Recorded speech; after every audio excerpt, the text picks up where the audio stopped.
매일 성경 독자 여러분 반갑습니다. 우리는 9월 1일부터 10월 16일까지 열왕기하를 묵상하게 됩니다. 한 달 반가량 매일매일 열왕기하 말씀을 읽고 묵상하면서 열왕기하를 새롭게 재발견하는 기쁨과 은혜를 누리시길 바랍니다.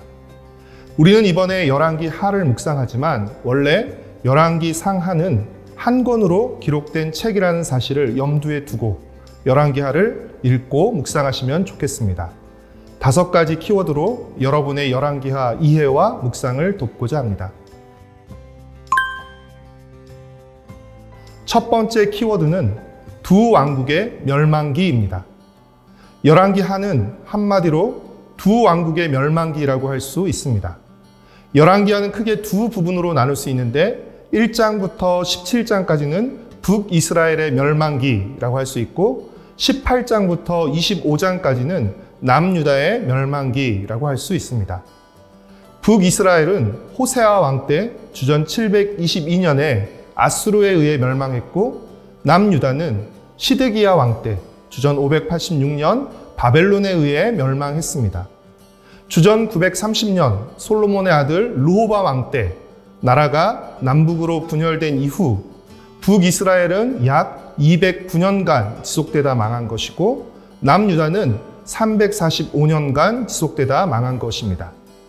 남유다가 북이스라엘보다 130년가량을 더 지속할 수 있었던 것은 남유다에는 그나마 몇몇 선한 왕들이 있었기 때문입니다. 열왕기에 기록된 북이스라엘 왕들 중에 선한 왕은 단 한 명도 없었고 그에 비해 남유다에는 완전하진 않았지만 8명의 선한 왕들이 있었습니다. 이 소수의 선한 왕들 때문에 남유다는 북이스라엘보다 130년을 더 지속할 수 있었습니다. 그렇지만 결국에는 북이스라엘이 범한 우상숭배와 죄악을 그대로 반복함으로써 남유다 또한 망하게 되었습니다. 열왕기는 하나님을 진정한 왕으로 인정하지 않은 북이스라엘과 남유다 두 왕국의 멸망기입니다. 두 번째 키워드는 열왕기하의 원독자입니다. 열왕기하의 원독자라 함은 열왕기하를 읽는 첫 번째 독자를 의미합니다.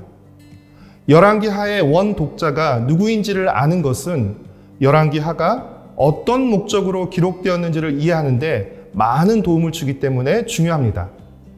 열왕기하의 내용이 두 왕국의 멸망이라는 것은 열왕기하의 원독자가 남유다가 망하고 바벨론의 포로로 끌려간 이스라엘 백성과 후손이라는 것을 의미합니다. 열왕기하는 바벨론 포로기에 기록된 책입니다. 그렇다면 만약 여러분이 포로로 끌려와 바벨론에 살던 유다 백성이라고 한다면 여러분은 어떤 질문과 의심을 갖게 될까요? 하나님의 백성인 자신들이 왜 약속의 땅에서 쫓겨나 이렇게 이방 땅에 포로로 끌려와 살게 되었는지 궁금해하고 혼란스러워하지 않았을까요? 왜 우리가 망해서 오늘 이 모양 이 신세가 되었는지 스스로와 후손들에게 설명할 필요가 있지 않았을까요? 열왕기는 바로 그 물음들에 답하기 위해 쓴 책입니다.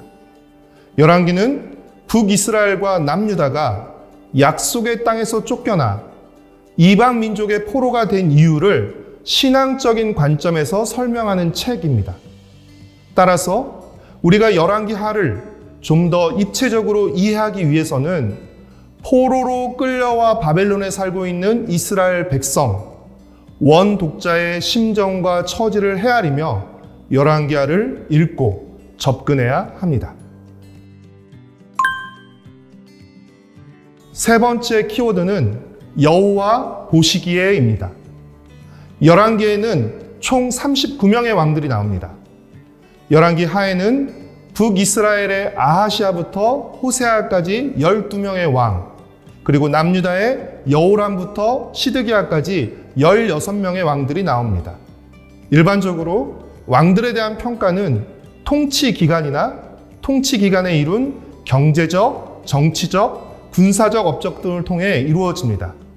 그러나 열왕기하에서 이루어지는 왕들에 대한 평가는 여호와 보시기에입니다.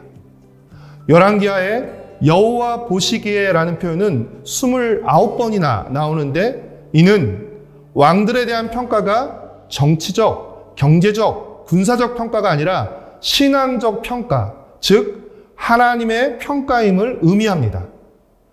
왕들에 대한 하나님의 평가는 크게 둘로 나뉘는데 하나는 하나님 보시기에 악을 행하는 왕이고 다른 하나는 하나님 보시기에 정직히 행한 왕입니다. 열왕기에 나오는 총 39명의 왕들 중에 하나님 보시기에 정직히 행한 왕은 고작 8명에 불과했습니다. 이 8명 중에서도 다윗의 길로 행한 가장 선한 왕은 히스기야와 요시야였습니다. 우리 역시 우리 삶에 대한 진정한 평가, 최종적인 평가가 바로 하나님의 평가라는 사실을 기억하고 하나님 보시기에 정직하고 선을 행하는 삶을 살아야 할 것입니다. 오늘 우리가 따르고 걸어야 하는 길은 길과 진리와 생명이신 예수님을 따르는 길, 예수님의 길입니다. 네 번째 키워드는 왕과 선지자입니다. 열왕기에 많은 왕들이 등장하지만 이스라엘의 진정한 왕은 하나님이십니다. 그러나 왕과 백성들이 진정한 왕이신 하나님을 배반하고 우상을 따를 때 하나님은 선지자를 보내 왕과 백성의 언약 위반과 불순종을 책망하며 회개를 촉구합니다. 그런 측면에서 선지자는 하나님의 말씀을 전달하는 하나님의 대변인이며 언약 위반의 죄악을 추궁하는 검사라고 할 수 있습니다. 따라서 선지자의 등장과 활동은 왕과 백성의 우상 숭배와 불순종에 비례한다고 할 수 있습니다. 비록 열왕기 하에는 선지자들의 이름이 많이 나오진 않지만 대부분의 선지서들은 열왕기 하 시대에 기록되었다고 할 수 있습니다.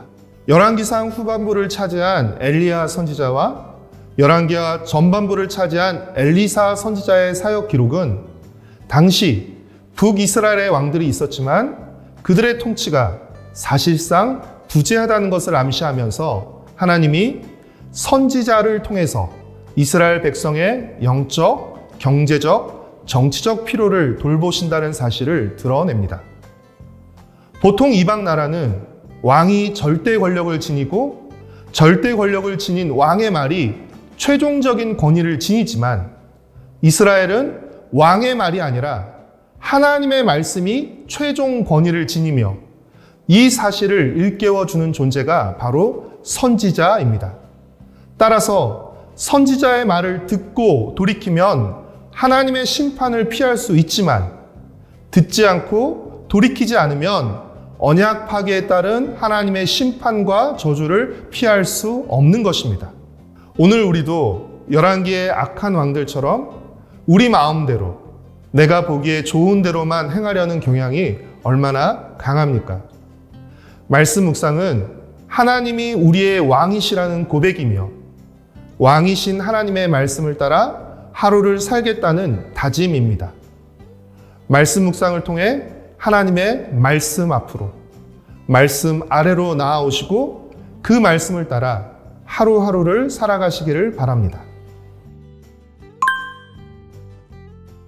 마지막으로 다섯 번째 키워드는 하나님의 공의와 은혜입니다. 두 왕국의 멸망을 다룬 열왕기는 멸망의 원인이 북이스라엘과 남유다의 우상 숭배와 죄악에 따른 하나님의 공의로운 심판의 결과라고 밝힙니다.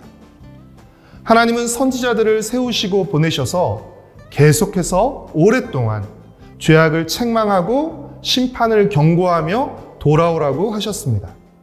그러나 북이스라엘과 남유다는 끝까지 하나님의 책망과 경고를 듣지 않고 돌이키지 않았으며 그 결과가 바로 심판과 멸망인 것입니다.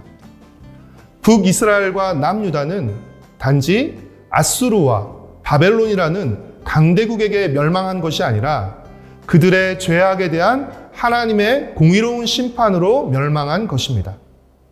하나님은 아수르와 바벨론을 통해 북왕국 이스라엘과 남왕국 유다의 우상 숭배와 불순종의 죄악을 징계하고 심판하셨지만 그 심판의 궁극적인 목적은 멸절이 아니라 정화이며 회복입니다. 우리는 지난 7, 8월에 묵상한 예레미야를 통해 이 사실을 지속적으로 확인했습니다. 열왕기하는 포로로 끌려간 유다왕 여호야긴이 37년 만에 감옥에서 석방되고 왕의 음식을 먹으며 선대받는 이야기로 끝나는데, 이 마지막 장면은 바벨론의 포로로 끌려와 살고 있는 유다 백성들에게 무엇을 의미했을까요?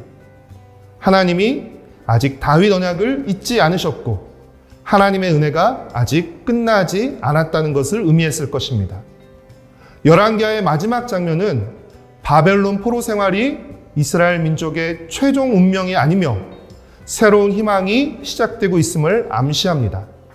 그리고 이 끝나지 않은 소망은 다윗의 자손으로 오신 예수님, 가장 완전하고 선한 왕이신 예수님을 통해 가장 크고 놀라운 소망으로 이어졌습니다. 열왕기하를 통해 하나님의 은혜와 공의, 그리고 그 속에 담긴 사랑을 묵상하시기를 바랍니다.